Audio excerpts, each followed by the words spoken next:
Ya, ok. Entonces, vamos a comenzar esta tercera clase. Vamos a hacer un repaso de las figuras literarias. ¿Ok? Vamos a hacer ese repaso. Como les estaba diciendo, es importante conocer las figuras. ¿Por qué? Para saber identificarlas. Para saber identificarlas cuando nos encontremos con un texto que vamos a pensar que es algo literal. Literal significa está escrito como está. Entonces es importante conocer las figuras literarias o retóricas que son formas de expresión de un pueblo, de una cultura, en un tiempo y en un contexto. La literatura general así lo ha denominado la forma de expresión, las ha agrupado ciertas formas de expresión de los pueblos, de las personas, y les ha denominado figuras literarias, ¿sí?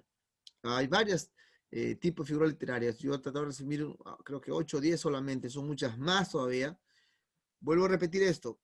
Es importante conocerlas, es importante saber detectarla, una figura, para que cuando estemos leyendo un pasaje bíblico podamos ver si ese pasaje bíblico es o no una figura literaria.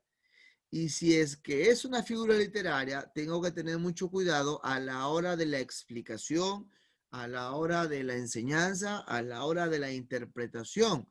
¿Por qué? Porque pueda que yo esté dando puede que esté dando una enseñanza literal en algo que es figurado de repente, en algo que es simbólico de repente. Pueda que yo le atribuye algo como el texto dice, a algo simbólico, a una metáfora. Y de eso, lamentablemente, de eso no pueden darse cuenta. Muchos han hecho una religión, muchos han hecho una forma de cómo adorar a Dios, sin darnos cuenta de ser interpretación. Mucha gente, lamentablemente ignorante, ha literalizado todo. Ha literalizado todo y ha dicho, no, si acá dice que es esto. No lo estás leyendo, pero tú lo estás leyendo o no lo estás leyendo. Acá dice que es esto, no dice que es otra cosa. Si dice que el pan es el cuerpo de Cristo, es el cuerpo de Cristo. No hay otra cosa más. Él está diciendo que yo soy el pan. Entonces, cuando uno come ese pan, es el cuerpo de Cristo.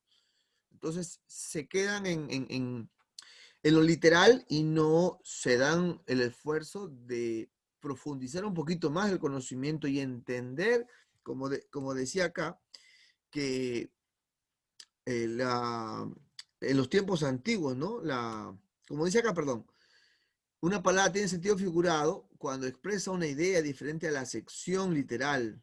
Son un medio para dar el lenguaje figurado, o sea, la expresión con lenguaje figurado son un medio para dar mayor viveza y elegancia al estilo y a veces incluso mayor claridad al discurso o al texto escrito. Eso dice José Martínez. José Martínez es un experto en hermenéutica. Él ha escrito un tomo muy amplio de hermenéutica. Se los recomiendo ese libro, que lo puedan tener en casa, porque José Martínez lo que hace es ver, él se va todavía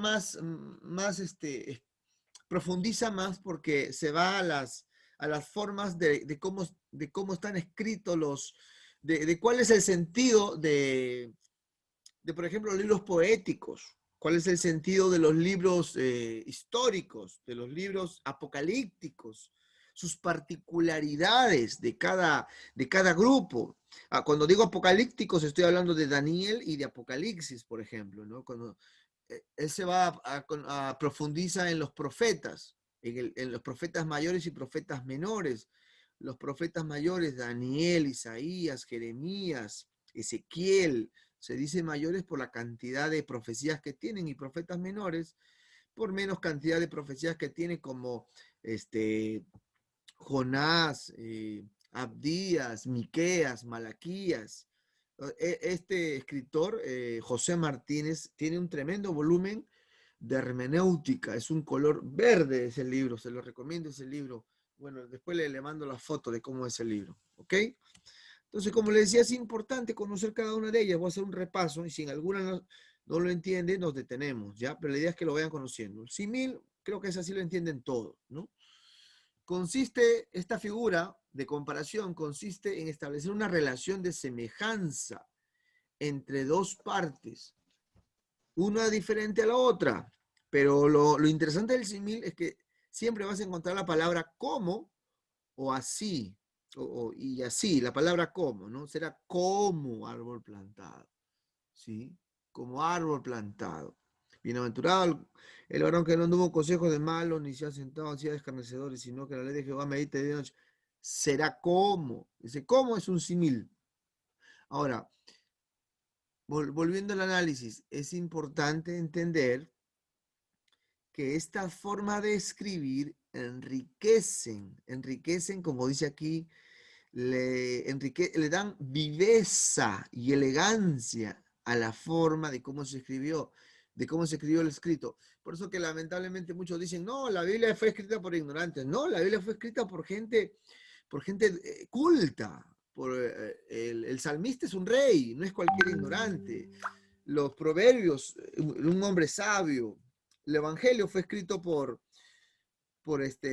Lucas, por ejemplo, un médico de aquel tiempo, gente preparada de su tiempo. O sea, no, la Biblia no está escrita por ignorantes, como lamentablemente muchos ateos dicen de esa manera, ¿no?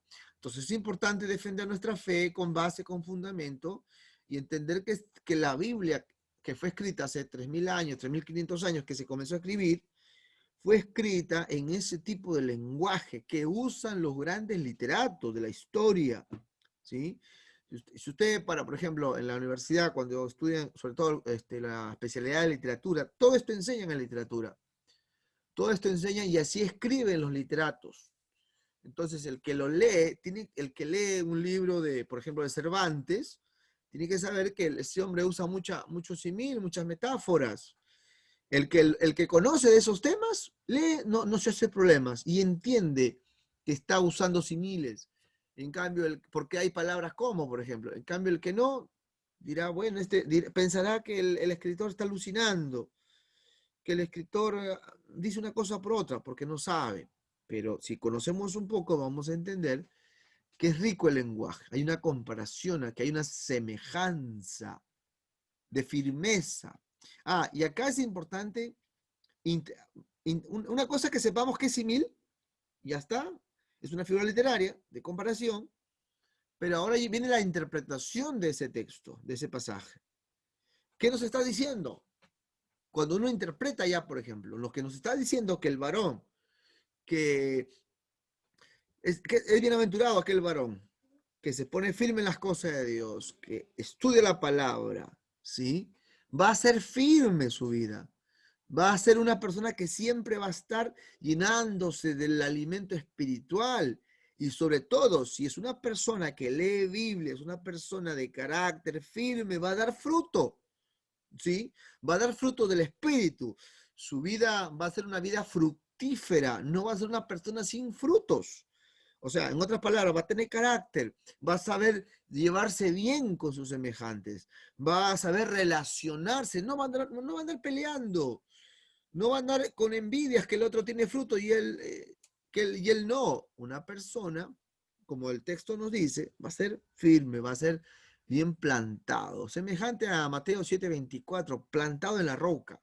¿Sí? Entonces, es importante entender esto, ¿no? Una cosa es la figura literaria, lo conocemos, nos damos cuenta que no es literal, pero de ahí viene la interpretación en base a esa figura literaria. ¿Ok? ¿Hasta ahí alguna pregunta? ¿Me dejé entender? Pregunte nomás, como dicen. Entonces, seguimos. Otra figura. Bueno, acá había el texto también, ¿no? El Salmo 22. Ha sido derramado como aguas. Hay muchos, similes hay cantidad en las escrituras. Otra metáfora. Consiste en establecer una relación de semejanza entre dos partes. De naturaleza distinta, pero también es comparación. ¿Sí? Son diferentes las dos cosas, pero sirven para comparar y sirven para representar sobre todo. Yo soy el pan. En la Biblia hay varios yo soy, en el Evangelio de Juan, ¿no? Yo soy el pan, yo soy la verdad, yo soy la luz, yo soy el camino, ¿sí? Nos está hablando en sentido figurado, en sentido metafórico, ¿ok? esta de personificación también, ¿sí? El nombre lo dice, ¿no? Es como si le dieras vida a algo que no tiene vida. Lo personificas a algo que no tiene vida. Eso, miren, eso se puede usar hasta usted puede hacer su propia personificación también, ¿sí? Cuando usted está predicando, usted puede, es como a veces se habla, ¿no? Comparan al celular con la Biblia, ¿no? Comparan el celular y lo hacen hablar al celular con la Biblia. La Biblia le dice, si a mí me cuidaran como a ti te cuidan, si a mí me leyeran como a ti te leen, ¿sí? Si a mí me amaran como a ti te aman, por ejemplo, estoy dando vida a esto que es inanimado, ¿no? Eso es personificar, darle vida a algo que por naturaleza es inerte, ¿no? Es como a una silla, le describieras como si fuera una persona. Esa es una figura literaria, ¿ok? Seguimos entonces. Esas son sencillas, bien sencillas son esas. Vuelvo a lo que le dije al comienzo. Es importante saber identificar, es importante conocer, es importante saber cuándo es una figura literaria para dar la correcta interpretación, ¿sí? Porque si no, vamos a dejar de hablar en lenguaje figurado y vamos a comenzar a hablar en lenguaje literal. Porque cuando dice, por ejemplo, cuando decimos, por ejemplo, las montañas exaltan a Dios, las palmeras alaban a Dios. Por ejemplo, ¿qué estamos hablando ahí? Estamos hablando en lenguaje figurado, ¿sí? Eso es una personificación, por ejemplo, porque las montañas no pueden hablar, los árboles tampoco pueden hablar, ¿no? Eso es una personificación, ese es un lenguaje figurado, ¿ok? Los salmos están llenos de eso, por ejemplo, haciendo referencia a que todo lo que respira es la de Jehová, por ejemplo, ¿no? Y esta que también es fácil de explicar, diríamos, pero a veces un poquito complicado de entender en algunas ocasiones, porque, porque hemos literalizado tanto y vemos a Dios como si fuera hombre, porque sobre todo están las escrituras, ¿no? Muchos pasajes de antropomorfismo, muchos pasajes como en Daniel, el anciano de Días, por ejemplo, ¿no? Y pensamos, y es así como a Dios es así como a Dios se le describe, ¿no? No sé si han visto en todas las historias, en los libros, tratan de dibujar a Dios como un hombre, ¿no? Así, de toda su cabeza blanca, ¿sí? Toda su cabeza blanca y me están dando un mensaje acá, ¿no? ¿Quién está escribiendo? ¿IDP Matadero? Sí, Jessica, Félix, soy yo. Jessica, Jessica dijo que estaba entrando, que lo admitan. pero de repente ha entrado al otro. Dile que Vicky que le vuelva a decir porque han estado entrando. Yo mandé un Zoom perdón, un enlace para la noche. De repente quiere entrar a ese, porque a este están entrando normal. Yo Ahí no le lo, digo. yo no lo he puesto nunca pongo así para esperar, para clave de frente nomás. A ver, por si acaso. Vicky creo que estuvo ayudando ahí. Bueno, Entonces, les estaba diciendo, ¿no? Ya me perdí. Ah, ya, antropomorfismo. Entonces, otros han tenido experiencias de esa manera. Otros han tenido experiencias donde han visto la mano de Dios. Otros han tenido experiencias donde Dios los abrazó y se han quebrantado. Y nos quedamos con la experiencia y pensamos que eso es total. Pero cuando estudiamos la palabra, profundizamos, nos damos cuenta de que no es exactamente como así se piensa o así se lee. Es un lenguaje figurado, es una forma de entender a Dios, ¿ok? El antropomorfismo. Hay un grupo hay una religión de cristianos que son los santos de los últimos días. No sé cuántos alguna vez han escuchado o eh, han sido predicados por los mormones, ¿sí? Los mormones de José Smith. No sé cuántos alguna vez han visto esto, ¿no? O han escuchado el mensaje de Dios. Por ejemplo, en su Biblia, y cuando ellos te predican, lo que ellos te enseñan es que debes ver a Dios. Debes ver a Dios, debes pedir que se te aparezca el Espíritu Santo, que debes pedir que se te aparezca debes pedir que se te aparezca el Hijo, que se te manifieste el Hijo. Entonces, eso es delicado porque cuando uno pide ese tipo de cosas, está propenso a que cualquier cosa te presente, a que el enemigo mismo se te presente como imitando, pues, ¿no? Y de eso lamentablemente muchos hacen una religión, como se ha hecho los mormones, ¿no? Entonces, a veces es un poquito complicado esto porque nosotros, el ser humano por naturaleza busca idolatrar algo.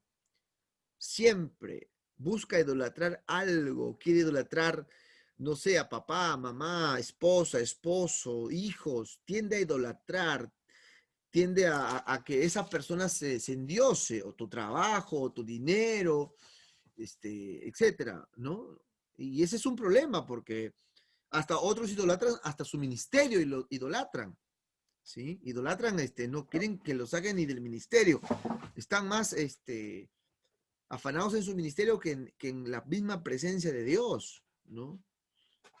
Eso es un tema muy delicado porque está bien que sirvamos a Dios, pero no es el todo. Tenemos que estar como María, a veces sentadas a los pies de Jesús, más que Marta haciendo cosas para él, ¿no? Eso, Entonces, Poli, no, sí, eso iba a decir, justo hoy estaba leyendo eso de Marta y María y se me venía eso de que muchas veces trabajamos para el Señor en muchas áreas, pero no estamos en la posición de María, ¿no? Que Dios quiere que estemos. Justo me hice acordar, está muy bueno ese pasaje bíblico. sí. Entonces, por eso es importante el estudio. Ahora, siempre el equilibrio. ¿Por qué? Porque obviamente como los primeros temas, los cursos que hemos llevado, teología de la oración, sí, y la humildad, los principios de la hermenéutica, de la homilética, para no irnos del otro lado, ¿no? Y es importante también estar bien parados. Por eso cuando hablaba con la pastora Rosa en las primeras clases, a ustedes también le dije, qué importante que una iglesia tenga maestros preparados, tenga una facultad de maestros, una facultad de gente entendida en la palabra, para que ellos ayuden, porque a veces, ¿qué pasa en una iglesia local? Pasa que cuando la gente comienza a tener experiencias, ¿no? De diferentes tipos. Y a veces lo que más rápido se le cuenta es a un miembro, a un líder, pero el pastor es el último en enterarse, el pastor, la pastora. Entonces es importante que los líderes que trabajan con el pastor sean líderes que ayuden al pastor, que dirijan, que guíen, y si fuera el caso, si el pastor también está equivocado, también lo ayuden al pastor si es que está equivocado, ¿no? O en todo caso, si el pastor se salió del todo, para eso están nuestros supervisores en nuestra iglesia, ¿ok? Entonces, el antropomorfismo, vuelvo acá a la lección, es una figura literaria, es una forma de expresión. Ahora, como lo dije la semana pasada, el escritor lo que trata de hacer es que nosotros los humanos podamos entender un poco a Dios, ¿sí? Porque ¿cómo podemos entender a Dios? Una vez se le hicieron la pregunta a un teólogo. ¿Y qué tal si le hacen esta pregunta? Bueno, hay una pregunta de jardín, una pregunta de niños, es quién es el papá de Dios y quién es la mamá de Dios, ¿no? Es una pregunta de una persona que empieza y es normal entender esa pregunta porque uno es niño. Pero ¿qué tal si te complican más la vida y te dicen, pero ¿dónde estaba Dios antes de que aparezca todo? ¿Dónde estaba Dios antes de Génesis 1:1? Génesis 1:1, todos sabemos. Comienza a crear recién el cielo y comienza a crear recién la tierra. No existía nada. Hoy sabemos y entendemos de repente que el cielo es su estrado, el cielo es su trono, perdón. Pero ¿dónde estaba Dios antes de Génesis 1:1? ¿Dónde se encontraba si no existía nada? ¿Dónde estaba Dios? Le preguntaron a un doctor en teología. ¿Y qué podríamos responder, por ejemplo, ante esa pregunta? ¿Qué podríamos decir? ¿Dónde estaba Dios antes de que exista lo que existe? Antes de que comience a crearse lo que hoy vemos como creación. ¿Dónde se encontraba Dios? ¿Qué me dicen? Aprobado el que lo dice, lo responde. ¿En la Biblia dice que no había nada? Bueno, antes de Génesis 1:1, ¿qué existía? O sea, dice que creó los cielos y la tierra, pero no dice que, o tengo entendido que no dice que no había nada de nada. Pero antes de que haya cielos y tierra, ¿qué habrá habido? ¿Otro planeta? Marte. Estaría por Júpiter o por Marte, qué sé yo. Pastor, buenas tardes. Si Dios es espíritu, no sé, debería de estar en todo sitio, pienso, ¿no? No creo que deba tener en la tierra que haya tenido un espacio físico. Amén. No te lo reveló carne ni sangre, vamos a decir. Claro.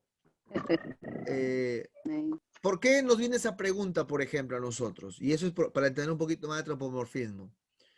Porque somos humanos y ¿por qué nos viene la pregunta quién es el papá y la mamá? Necesitamos verlo. Porque nuestra mente es finita y nuestra mente para que entienda la vida y que la vida necesita un cuerpo, nosotros concebimos la vida como un inicio, ¿no? Como un inicio de cualquier ser viviente, persona, animales, plantas. Necesitamos entender la vida de esa manera. Tiene que haber nacido el ciclo de la vida, el ciclo de la vida. Pero Dios no está limitado a eso. ¿Y entonces, dónde estaba Dios antes de que exista todo lo que existe? Dios es espíritu, como dice nuestra hermana. Dios estaba en sí mismo. Él no necesita un lugar para habitar, para estar. Él, como nosotros, no necesita una casa, un rancho, un lugar cómodo. No necesita el sueño de la casa dorada. No necesita a Dios. Nosotros sí necesitamos un cuerpo, necesitamos una casa, una oficina, una cama, necesitamos comer, porque somos seres humanos finitos, pero Dios no. Dios no necesita un lugar donde estar. Sí, y es el problema cuando a Dios lo queremos, literalmente lo queremos humanizar. ¿Sí? Y de ahí salen prédicas como, Dios no podía vivir la eternidad sin ti, por eso que dio su vida por ti. Suena bonito, suena romántico, suena motivador, suena lindo. Dios no, escuchen esa frase, Dios no podía vivir en la eternidad sin ti, por eso que vino a rescatarte a ti. Pero eso será verdad, eso será teológico, eso tiene sentido, teológicamente hablando, bíblicamente hablando, no tiene sentido eso, ¿sí? Porque Dios no necesita de nosotros para vivir. Él siempre existió. La vida humana recién apareció, póngale hace 6.000 años. Cuando Él la creó, Él siempre existió. Ahora, ¿es fácil de entender eso acá?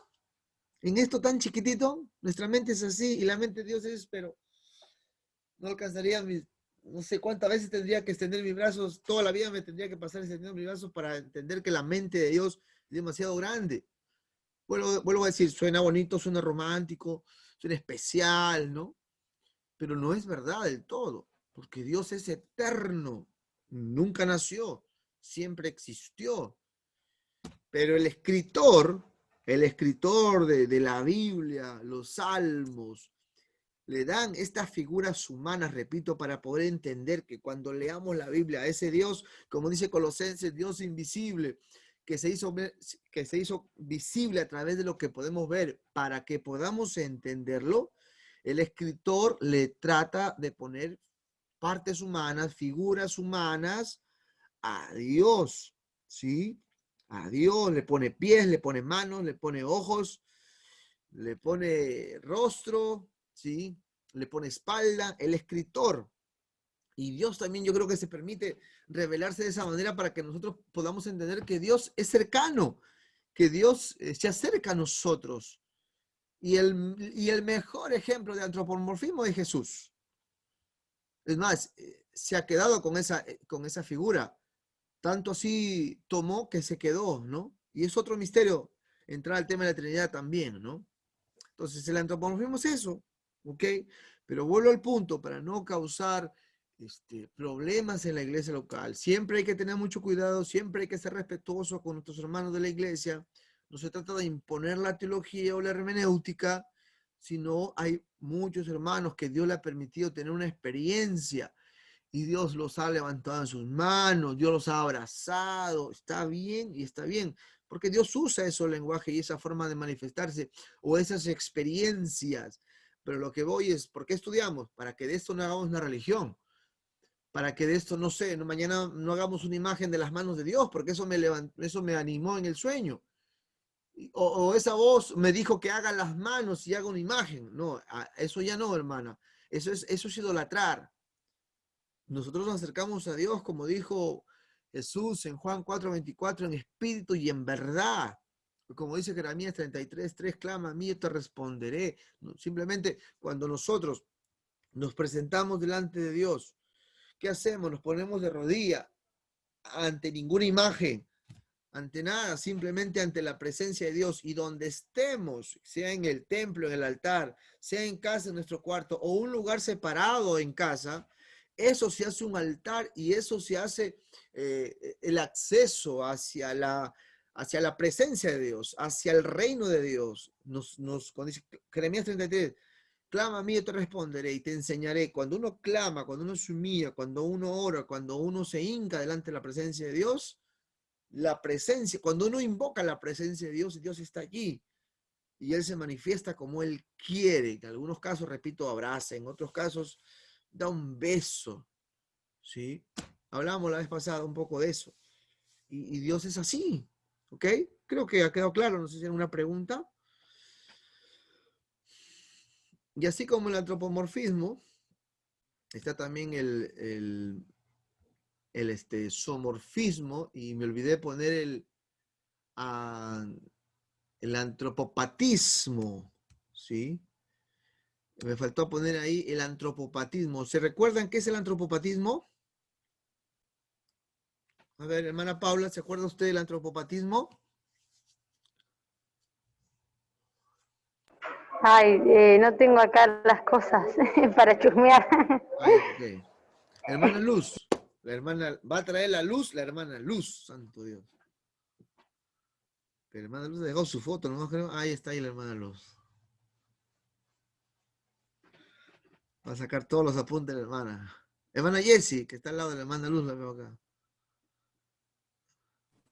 Amén, bendiciones. Bueno, no sé si me equivoqué o no, pero dice, ¿se trata de una comparación explícita entre Dios y un aspecto humano? Claro, ese No, es no. antropomorfismo. La parte física que se le atribuye a Dios, partes físicas. Pero el antropopatismo, el escritor bíblico le pone a Dios sentimientos de humanos a Dios, ¿sí? Sentimientos humanos a Dios, ¿sí? Ahora, Dios es una persona, claro, pero aquí quiero de repente añadir algo. En Dios, las partes, por así decirlo, los sentimientos entre el hombre y Dios, hay una gran diferencia porque en Dios es perfecto y en el hombre no. Por ejemplo, el amor de Dios, en Dios es perfecto. En Dios es perfecto el amor de Dios. En el hombre es imperfecto, porque el hombre ama humanamente, ama al que lo ama. El amor de Dios es perfecto. La ira de Dios, en Dios es perfecto. porque él sabe en cuándo y cómo derramar su ira. En el hombre no. El hombre no sabe cómo derramar su ira y peca cuando derrama su ira. ¿Sí? Otro sentimiento más, la ira, la venganza, por ejemplo. En el ser humano es imperfecto, en Dios no. ¿Ok? Y así, entonces, el escritor cuando dice Génesis y Dios se arrepintió de haber creado a la humanidad, si uno lee ese texto, lo lee literalmente, piensa que Dios es humano, o piensa, y uno a veces, pasa que a veces, a Dios lo hace pobrecito, lo hace un humano muy pequeño. Me dice, pobrecito Dios, mira, ve cómo se arrepintió de haber creado la humanidad. Cómo se arrepintió Dios. Entonces, esa forma de expresión, ese antropopatismo, a Dios que es eterno y grande y todopoderoso, lo humaniza. Lo humaniza y lo hace como nosotros, que nos andamos arrepintiendo de todo, ¿no? Hay cuántos casados que están arrepentidos, ¿no? Y cuántas casadas que están arrepentidas. Entonces, y hay solteros que también están arrepentidos que quieren casarse, ¿no? Entonces, entonces, Dios no es así. Pero a Dios le pesa, no le agrada que el ser humano le falle. Entonces, el antropopatismo le añade figuras, perdón, sentimientos humanos a Dios. Pero Dios no siente como nosotros. Nosotros, recuerden, somos imperfectos, ¿sí? Necesitamos cada día acercarnos a Él para ir en ese camino a la perfección. Pero somos seres humanos. Nuestras emociones van más allá de lo que debería de ser muchas veces. Y es ahí donde siempre la lucha. No te emociones, no te emociones. O sea, no es que esté mal emocionarse, sino es que hay que tener un equilibrio en cuanto a nuestras emociones. Porque nuestras emociones nos van a jugar una mala pasada. Si no sabemos controlarlas, si no sabemos encaminarlas en la palabra, siempre nos van a tener problemas nuestras emociones. Hay muchos solteros que se andan enamorando, o muchos casados también que andan mirando, ¿no? Porque las emociones le llevan a eso, pero en Dios no. Ahí está, Diego está que pone un corazón por ahí, ¿eh? Entonces, eso era. Somorfismo, compararlo, ponerle figuras de animales a Dios. Dios no es animal tampoco. Muchos dioses de la antigüedad, los escritores trataban de ponerle, han hecho de animales sus dioses, ¿sí? Pero Dios no es así. Creo que eso está claro. Hasta ahí todos me han entendido. La metonimia. A ver, vamos haciendo un repaso, hermanos, porque yo sé que ustedes, a ver, hermano Antonio, ¿qué me dice usted de la metonimia? Estamos haciendo un repaso nada más.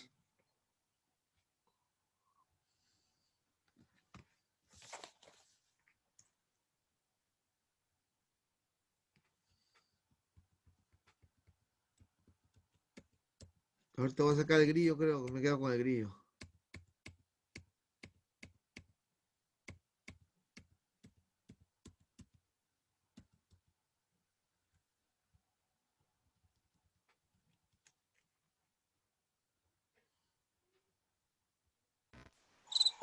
Hermano, es una Ahí está. figura retórica de pensamiento que consiste en designar una cosa con el nombre de otra, Ya, pero existe una relación de contigüidad espacial o temporal. ya. O Que sea, también es lógico. ha hecho la tarea de eso. ¿Me puede, de repente, otro ejemplo más de los Estuve, otros? bu- sí, estuve buscando, hermano, respecto a las citas bíblicas y me quedé ahí, hermano, me quedé ahí.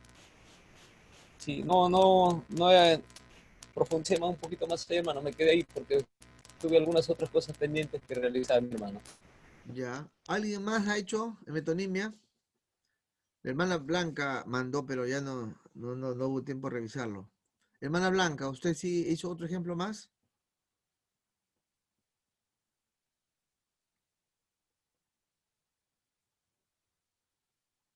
Para quizás para añadir ahí algo de la metonimia, es que Sí. hay causa y efecto, ¿sí?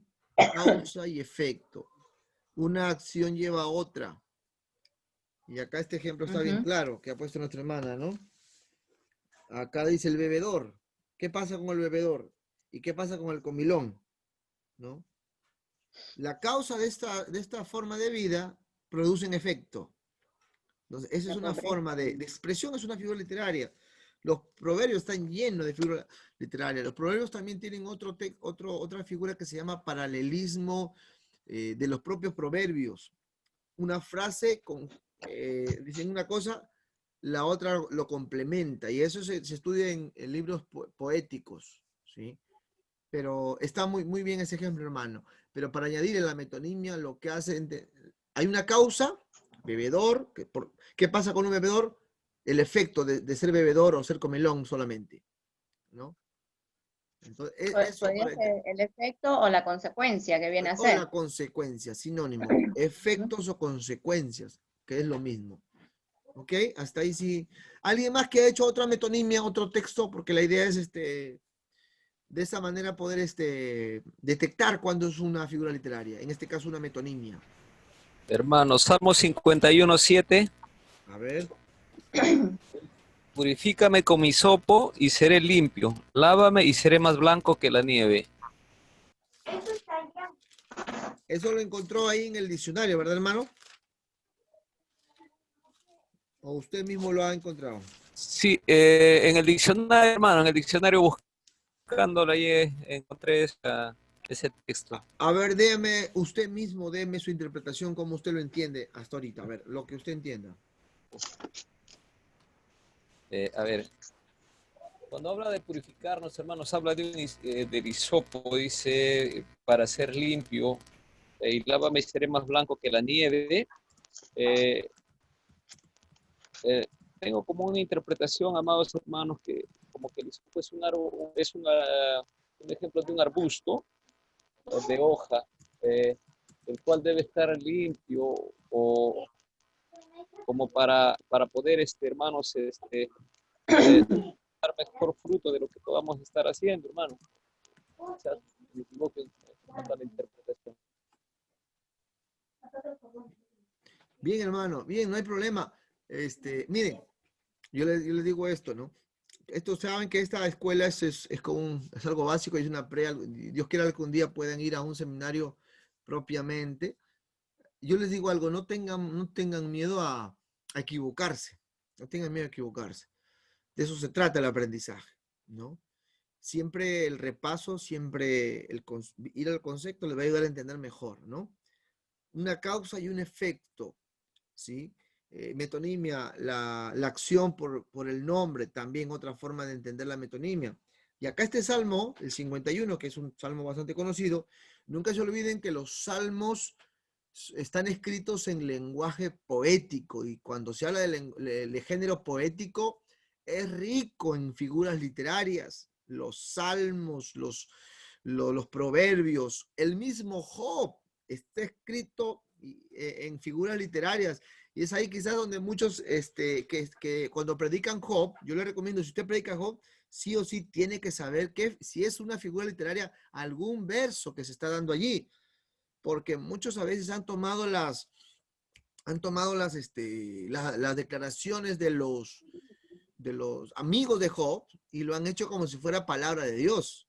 Y hay que manejarlo con pinza las declaraciones de los amigos de Job. Algunos han tomado como palabra de Dios. Hiciste algo malo, Job pecó, por eso que le viene esto. Pero eran sus declaraciones de los amigos. Y lo habla mucho en lenguaje figurado. Entonces, dice el Salmo 51:7. Purifícame con hisopo, ¿sí? Esa es la causa, lo que se hace, ¿sí? Lo que está pasando allí, lo que está sucediendo allí. ¿Y cuál es la consecuencia de esa purificación? La limpieza. ¿Cuál es el resultado? ¿Cuál es el efecto de la limpieza? Del hisopo, de la acción del hisopo, en este caso es la limpieza, ¿sí? Hay lávame también. Entonces, En realidad, tú siempre, de una u otra manera, hablamos nosotros en ese lenguaje, solo que no lo sabemos. Como les dije, los literatos lo han denominado de esa manera, lo han encuadrado de esa manera, para que podamos entender mejor. ¿Ok? Yo creo que todos han entendido esa parte, la metonimia, ¿no? Pero sí les recomiendo... Isaías 1:18. ¿Perdón? Isaías 1:18. Isaías 1:18 también. A ver, interprétalo por favor, hermana Rosa María Sánchez. No, ahí le pasé el capítulo, No, el versículo. así no se vale.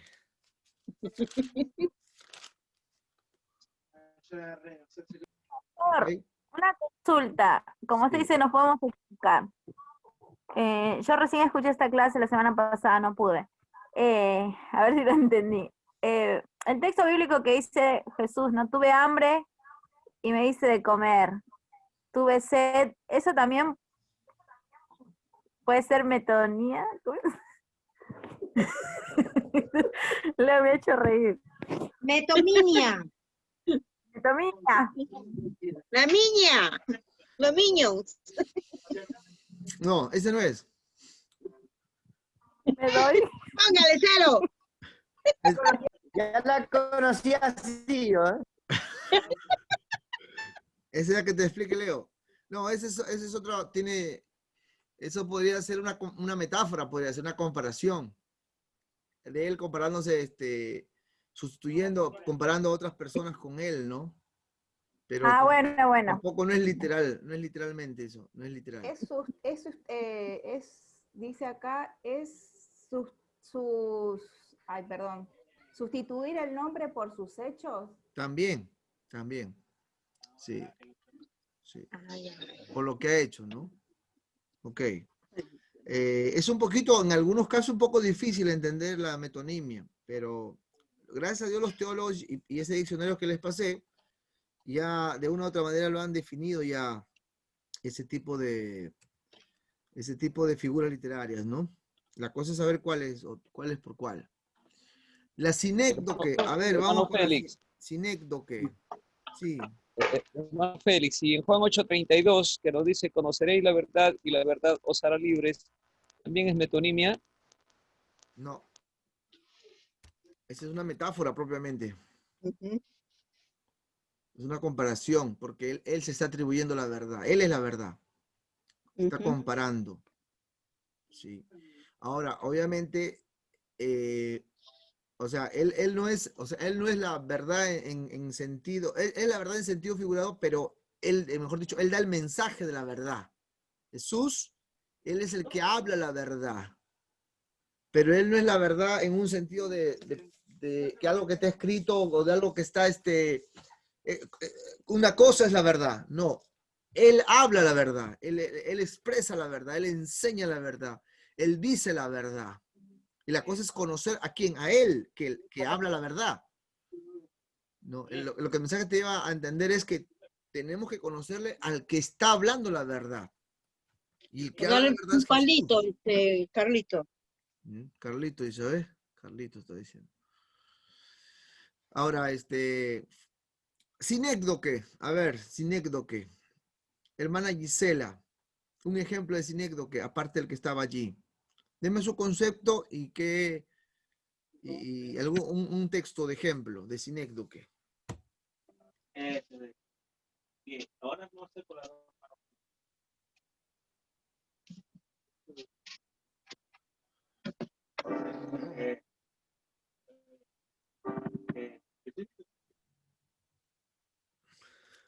Hermana Gisela, ¿está por allí? ¿Está revisando? O alguien, hermana Ruth Flores, sinécdoque. ¿Qué de qué? Me va a decir ahorita.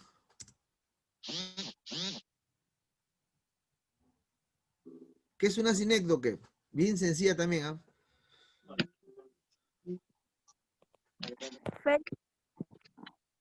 Es el todo de algo, ¿no? De una cosa. Es como cuando Dios dice, te haré ayuda idónea. No se refería solo a Adán, sino a todos los hombres, algo así. Me doy. Póngale cero. Póngale cero. Escuchen, escuchen a alguien que lo ha entendido. Rosa, por favor, explícanos.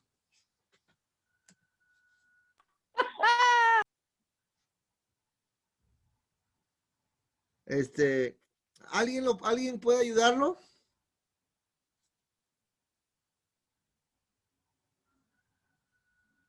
Una pista, una pista. Ah, ya. Para que lo puedan entender mejor, voy a hacer unos ejemplos así actuales, ¿ya? El concepto lo dice ahí, ¿no? Es hablar usando una parte refiriéndose a todo. Y es hablar hablando de un todo, pero en realidad me refiero a una parte.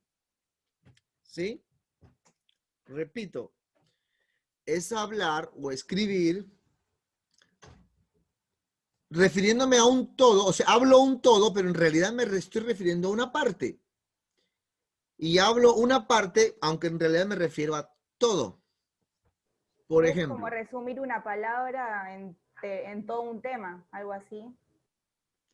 Más que un tema refiriéndome a algo, porque un tema abarca otras cosas. Es como, por ejemplo, la gente mundana dice, ¿no? Todos los pastores son unos ladrones.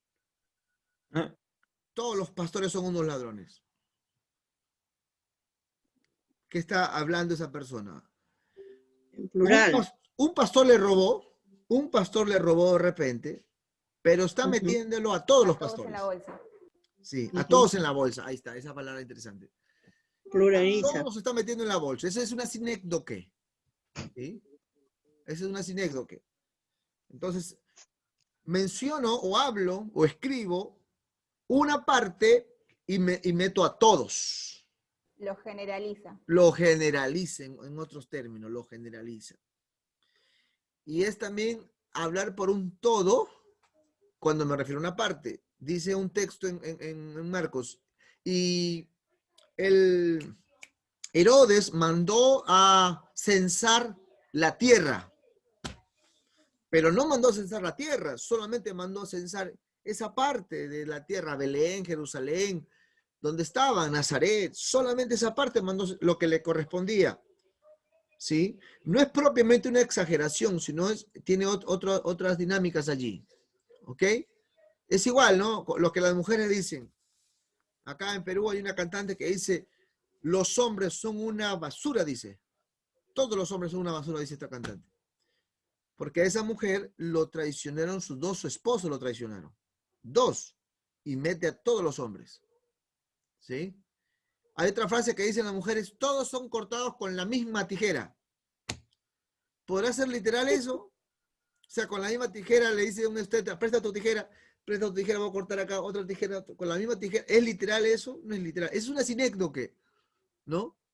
Es una forma de expresión, es una forma de hablar, es una forma de el lenguaje figurado.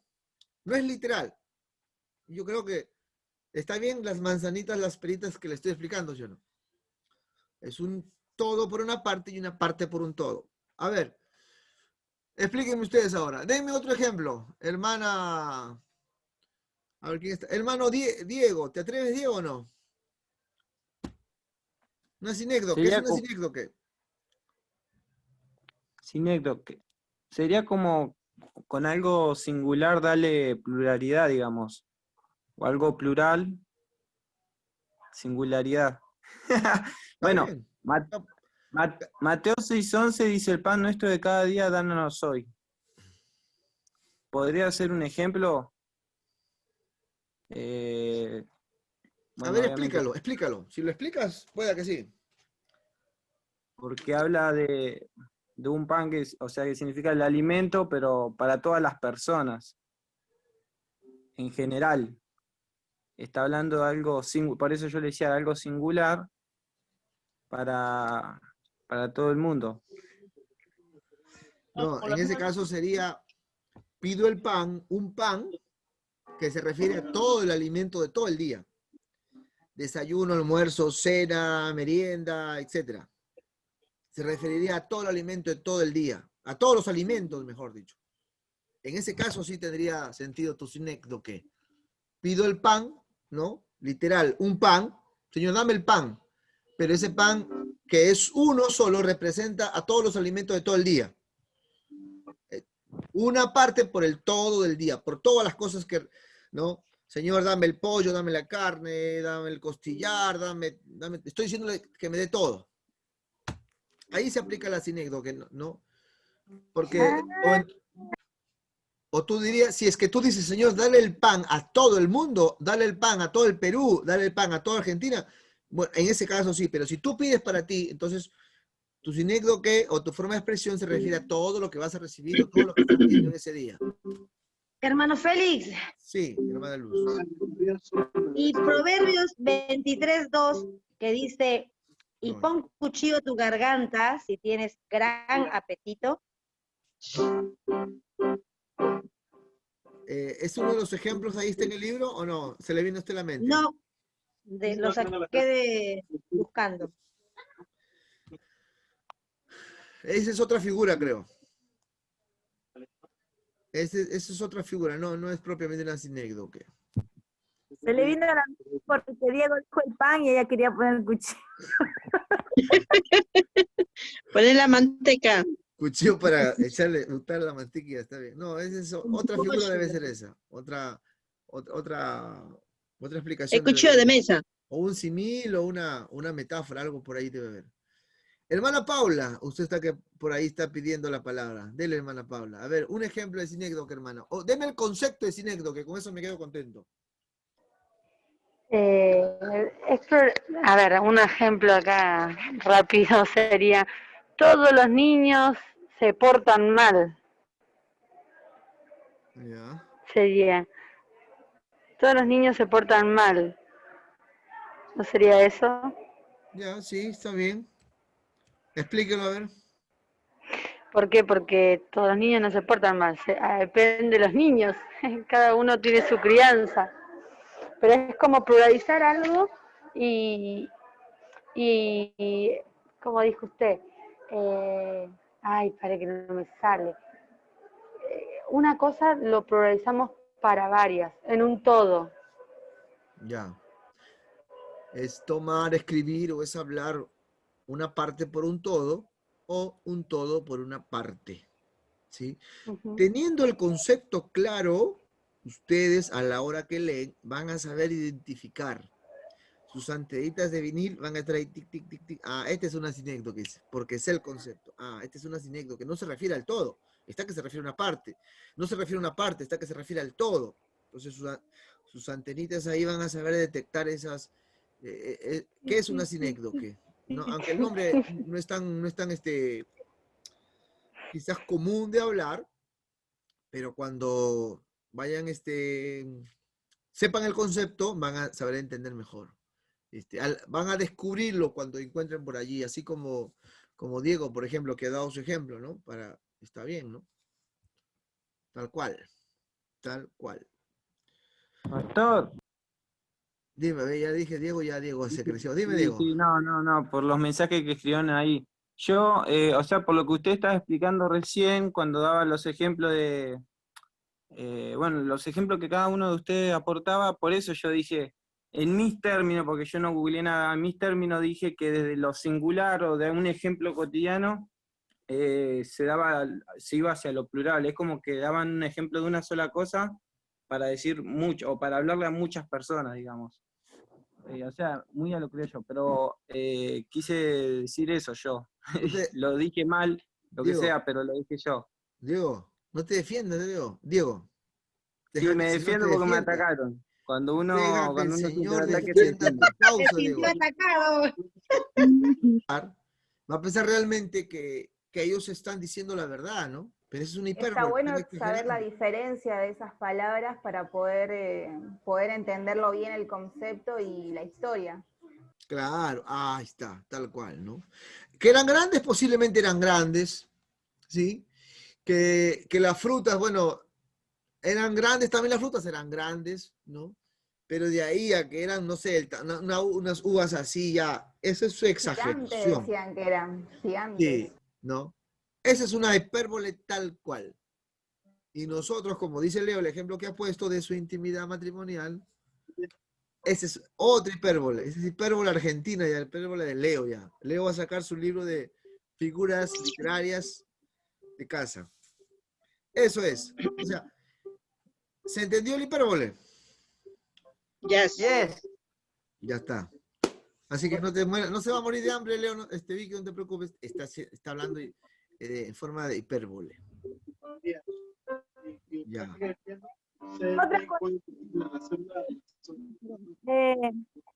donde dice, ¿no? Hipérbole, que es una exageración. ¿Es solo el escritor o las personas o sea,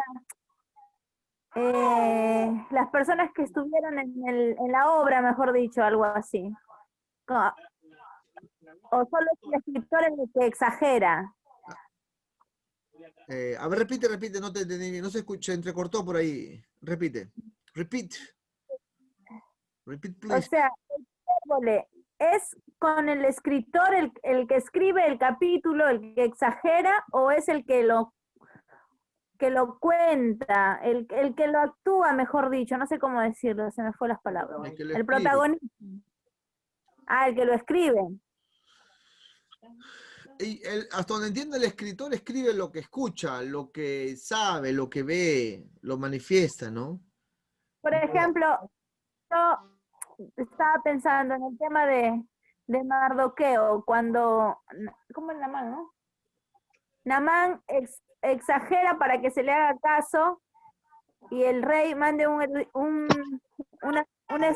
decreto para matarlos. ¿Eso podría ser hipérbole? ¿Sí o no? No, bueno, sí. Bueno, exagerando en que los va a matar, sí, pero el decreto sí es cierto, el decreto, ¿no? Porque en ese tiempo así se definían las ejecuciones. O sea, exagerada para que se pueda hacer el decreto. ¿Ah? De repente sí. Y es ahí donde, quizás, es ahí donde no deberíamos hablar así, quizás. A menos que la gente sepa, nos conozca que es así. O sea, es una forma de cómo la gente se expresa, se expresaron los hombres de la Biblia, pero de repente no necesariamente es una manera de hablar bien. ¿Sí? Ahora, el que, por ejemplo, un hombre, un literato, que habla de esa manera. O sea, esta forma de hablar, esta forma de escribir, en realidad habla de gente que entiende, de habla culta, de gente que entiende, pero no necesariamente porque la idea es que cuando prediquemos, enseñemos, todos nos entiendan. No puedo decir, bueno, saben que estoy exagerando. No, sabrá tu familia, sabrá tus hermanos, sabrá tu esposo, tu esposa que estás exagerando, ¿no? Pero no todos nos van a entender bien. ¿Sí? Los dos espías que sabían que eran grandes, pero ellos decían, Dios está con nosotros y Dios es más grande que nosotros, Dios nos va a dar la victoria, ¿no? Porque sabían que habían estado ahí y sabían que... ¿Cuál fue el problema de la exageración? ¿Cuál fue el problema de la hipérbole? El problema fue que, como decía la hermana, dice, hablaron emocionalmente y se achicopalaron, se deprimieron, se sintieron mal. No tuvieron valor de enfrentar una situación. Por eso no es bueno hablar muchas veces de una manera exagerada, pero eso está en la Biblia. Eso está escrito ahí. Así se han expresado los hombres. Así se expresa el hombre. No estoy diciendo que sea lo correcto, lo adecuado, ¿sí? Pero así se expresan. ¿Ok? Ya nos ha ganado el tiempo, no sé si quisiera agarrar una regla, dos reglas de interpretación, pero quería solamente ya tomar dos reglas para avanzar un poco, pero ya el tiempo nos faltan ya 20 minutos. Pero el punto es, no sé si ya están entendiendo, creo que sí, gracias a Dios. La cosa es ir haciendo los ejemplos que estamos haciendo para poder conocer un poquito más de estas figuras, ¿no? La parábola, por ejemplo. ¿La parábola entienden? No.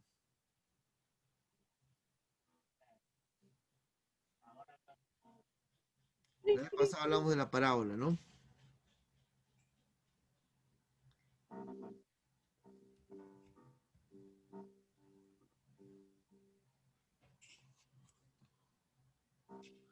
Ya. Voy a pasar rápidamente a la parábola y luego voy a ir al tipo. Lo tengo en Word y eso voy a mencionar, ¿ya? Espero que nos alcance el tiempo. Ya. Como les decía, hay muchas más figuras, pero la idea es que podamos conocer, aunque sea un poco. Ah, estaba en las parábolas, ¿no? Perdón. La tercera, repito, primera regla, estudia solamente una palabra. Ahora le doy un ejemplo. La primera regla, estudia solamente una palabra del texto. Trato de interpretar, trato de conocer, trato de definir qué significa esa palabra en el texto. Segunda regla, no solamente voy a estudiar la palabra, sino todo el texto, todo el pasaje bíblico, para entender bien de qué trata ese texto. Tercera regla, ya no solamente la palabra o las palabras del texto, sino voy a ir a los contextos que están antes y los textos que están después. Cuando digo contexto, significa los textos que están antes y los textos que están después. ¿Ok? Cuarta regla. La cuarta regla trata del para qué fue escrito. ¿Quién fue el destinatario? Su contexto al tiempo. Cuando digo para qué, ¿en qué tiempo se encontraban? Por ejemplo, contexto político, contexto religioso, contexto cultural, ¿sí? Las cartas de Pablo, por ejemplo, tienen un destinatario, específicamente. Tendremos que ver si es aplicable o no algún pasaje de allí. Es ahí donde a veces muchos hacen eisegesis y piensan que todo es para nosotros. No, eso fue escrito exclusivamente para un lugar. Si hay principios que rescatar, bien. Cuarto regla, los contextos. Los contextos generales, diríamos.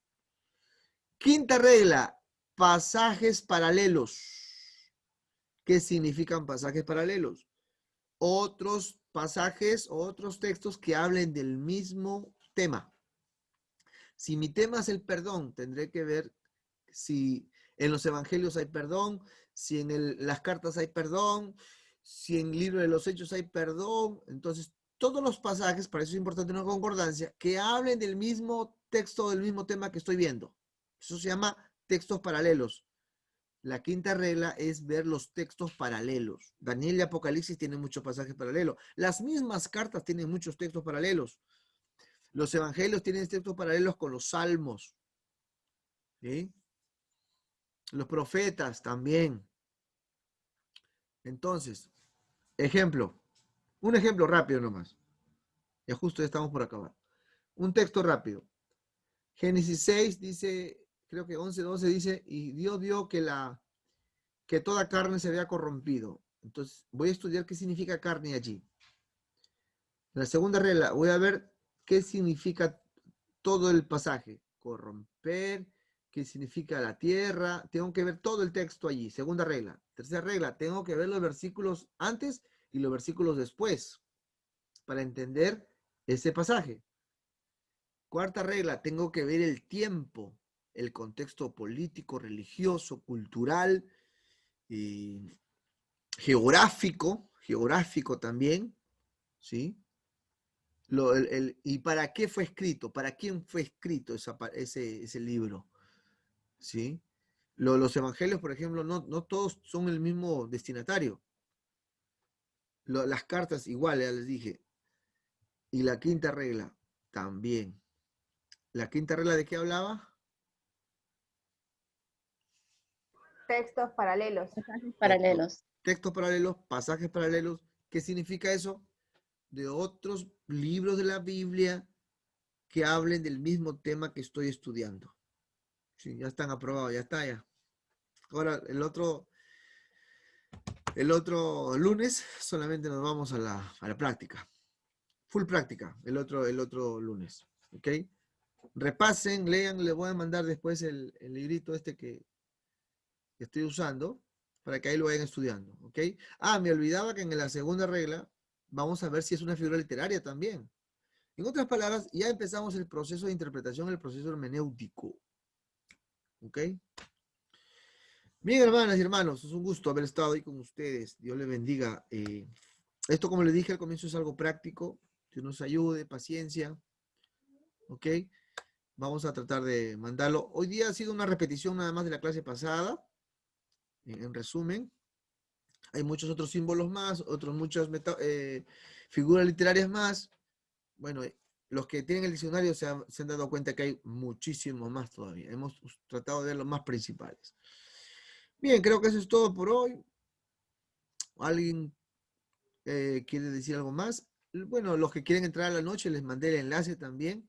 Algunos han estado entrando, creo que al enlace de la noche, ¿no? Por eso que no entraba. Piden admisión en la noche.